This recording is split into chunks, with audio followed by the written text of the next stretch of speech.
think about this with Cleveland, right? Mm-hmm. We can peel the curtain back. Guys, we're recording early on the 26th.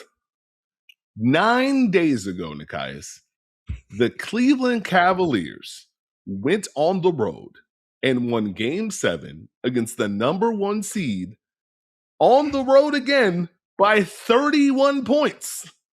Mm-hmm. 7 days ago. 7. The Cavaliers are in Madison Square Garden up 20 against the Knicks. They lose that game in overtime. 6 days later, their season is over. Lights out. Done. Kaput. Capiche. The conference finals are a sprint, Nekias. And I don't mean that just because the games are every other day. It's a different type of series, and you have to come out swinging because the punches you land, they hit harder. The punches you receive, they hit harder. You're facing a team that with each win can taste the NBA finals. Not, oh, we're going for it. Finals are bust. No. It's on our doorstep. This isn't home court advantage. This isn't taking control of the series. This isn't pivotal. No. Our goal was to make the NBA finals. It's right there. You are now facing a team with a different level of buy-in, a different level of activity, a different level of effort because they can see it. And so I think for me, when it comes to Cleveland, as we pivot, they never really delivered the right combination this series. And that's the hardest thing to swallow in the conference finals because you know who you are, you know exactly who you're facing, you know exactly what you have to do, and you fall short in that moment, and all you can do is take it. There's nothing else you can do, especially because, again, conference finals losers get the same soundtrack. Couple different beats in different places. They're like, oh, you did all this for that? Okay. Think about Minnesota, right? They made back-to-back conference finals, and then they lost, and it's like, oh, it's over. Like, there's a theme that comes with losing in the conference finals. It's the hardest, toughest thing to swallow in the world. The Knicks would not budge. They did not give Cleveland a lot of different avenues on either end of the floor, as we've talked about over the course of the series. And if you think about just purely the series, Game 2, the Cavs had 31 made field goals, 15 assists. Game 3, the Cavs had 42 made field goals, 22 assists. Game 4, they had 32 made field goals, 21 assists. The Cavs, they made 16 threes in Game 1, right? They made 32 threes the rest of the series. They shot 32% or worse in each game this series from 3. They shot sub 30% from 3 in the last 3 games. Think about how cruel the game of basketball is. They beat Toronto and Detroit, who you got a microphone, you're talking to it, and you talk about those teams. Well, they can't shoot, they can't win. And then Cleveland gets to the conference finals and absorbs that. And they can't make a 3. They just never had a consistent thing that forced the Knicks' hand.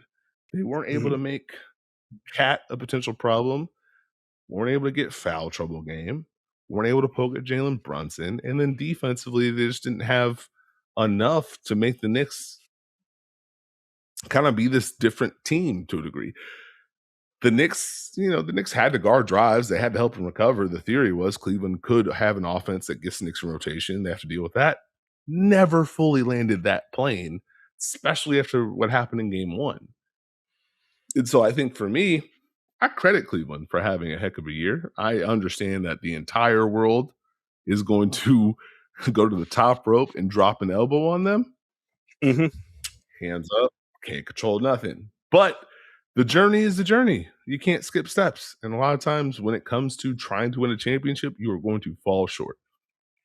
The list of teams that have made the conference finals, it's different. Like, how many conference finals has Memphis made, guys? By chance. Trivia question. Real quick one. Oh, dear. Well, was it literally one? Yeah. I worked there when they did it. This should tell you exactly how hard it is to do this. Yes. That is a tough one. I'd say, like, on the Cleveland front, and we were joking about this before we started recording. I was like, I'm glad I kind of have my thoughts together on Cleveland because I was watching that game and I tweeted, I'm just like, I'm going to give the Knicks my love on the pod. Right now, I'm just like, Cleveland, what is this? What is happening right now? Like losing is one thing. The consistent like transition runouts the Knicks were able to give, it's like, hey, it just can't look like this. It just cannot be this. But you zoom out. This is their first Eastern Conference Finals appearance since what, 2018 for the Cleveland Cavaliers? Like they made the James Harden Darius Garland swap. And for large portions of this postseason run, James Harden was arguably their best player throughout the postseason. Now, we get to this series. That was not the case. We will just put it that way out of the interest of time. But like, you make that kind of win now trade, you go further in the playoffs than you did last year. And Kenny Atkinson talked about it a little bit post game, where it's like, yeah, we made steps. The series didn't go the way we want to. We didn't make enough shots, etc. But like, they did improve from the year before in terms of how far they went. And so I am curious to see like how they absorb not just the conference finals loss, because Steve already laid out how tough those losses are in particular, but like what lessons they learn and how they go about retooling this thing if they decide to retool this thing. So that part is going to be interesting to me. But to your point, Steve, it is kind of cruel to go from we're battling with Toronto, we get it done. We have Detroit, we ultimately get it done on the road in game 7.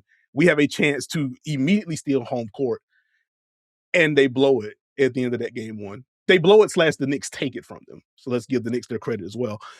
And then they just never recover from that. And like when we talked on Friday, through the first 2 games, I was like, I feel like Cleveland has a Jalen Brunson problem. And I was more so thinking about the defensive end for Cleveland, to where can we switch against him? Can we drop against him? Can we get the preferred matchups on him because of the way the Knicks are moving Jalen Brunson around the board? It was kind of problematic for them through the first 2 games. But I think to your point, Steve, that also works on the defensive end as well. Like they could never poke at him consistently. They did different things to try to get him in action. It was just like regular pick and roll to see if we can get a switch. Let's go double drag with his guy as the first screener so we can force that switch and play out of that. Like they tried and they dinged him at points, but they never got to the point where New York felt like, okay, we have to do something different. We have to ramp up the aggression that further opens up the rotations for us. And you mentioned the 3-point shooting already. I had also had this in my notes. 5 of 28 from 3 for James Harden, 8 of 25 from 3 from Max Strus, 6 of 21 from 3 from Sam Merrill and Evan Mobley, and a lot of the Mobley attempts were just wide open because New York was fine with conceding those. Dean Wade went 4 of 10 from 3, but like 10 attempts through 4 games, that isn't going to do enough to like bend what the Knicks want to do. And so you just could, and we talked about it on Friday, like there was a level of like lineup searching that Kenny Atkinson was doing to try to find the balance of two-way aptitude within these 5-man groupings. He just couldn't get to. And like some of that is, you know, the coaches have to own some of that. You didn't press the right buttons. But a lot of this is just the Knicks put so much pressure on Cleveland on both ends of the floor. They executed so well. And then you get to like game 3 and game 4 in particular, and just felt like there was a steady uptick of the Knicks saying, not only do we have some answers in the half court, what if we just push after every made shot? And let's just get the ball up as quickly as we can. And so now, even as you're trying to navigate what we want to do in the half court, now we got to contain the ball before we even get to that part. And like it popped very early in that game 4 in particular, where it's just like, okay, y'all aren't even giving yourselves a chance to slow down New York right now. If you're having this kind of thing. One of the things I was looking at on Clean the Glass, Steve, and I'll toss it back to you, was just how often the Knicks were able to turn missed shots into transition opportunities, independent of like if they scored or not. Just how often were they able to turn this into transition stuff? And to see it skyrocket game by game by game by game, and you got to the point you get to game 4, it's like 36% of those missed shots turned into transition opportunities. So like a 4th percentile mark across the postseason. Like it just became untenable. We don't have half court answers, and now we can barely get you in the half court because we're running. It just got tough for Cleveland. So again, it's a hat tip to the New York Knicks. And you got a long offseason ahead for the Cleveland Cavaliers in terms of the contract decisions and things they want to do on that front. But that's all I had. I was going to be nice. I got my frustration out yesterday. So You got your frustration out? I was not aware. Well, good for you. I would just say, are you ready for are you ready for game 5 of the analytics conference finals? Oh, that's one of those things where like I understand why people were like annoyed by that. Kenny Atkinson has been a process person for a very long time. You go back to like going back to some of the Nets quotes and things, like this is just how he thinks about things. We want to play the right way, generate good shots, and the results will lie where they lie. And so I get the frustration with hearing that stuff when you were down in the series. But like you zoom out, he didn't really say anything ridiculous, at least not to me. But it just kind of is what it is. It's got to hold that. I'm so sorry, the guys. I know you love the process and the numbers and the tabs. You can't be down 3-0 and say, well, this says we should be up. Because that's not what happened. It's not what happened. It's not what happened, but like I think you could understand what he was saying. It's like we are generating shots, we have to make our shots. Like as we both kind of alluded to, they did not make those. So like no, the process in a literal sense is not more important than actually winning the game. Like I don't think anybody would argue that point. But for me, my thing is just more you understand what he is saying.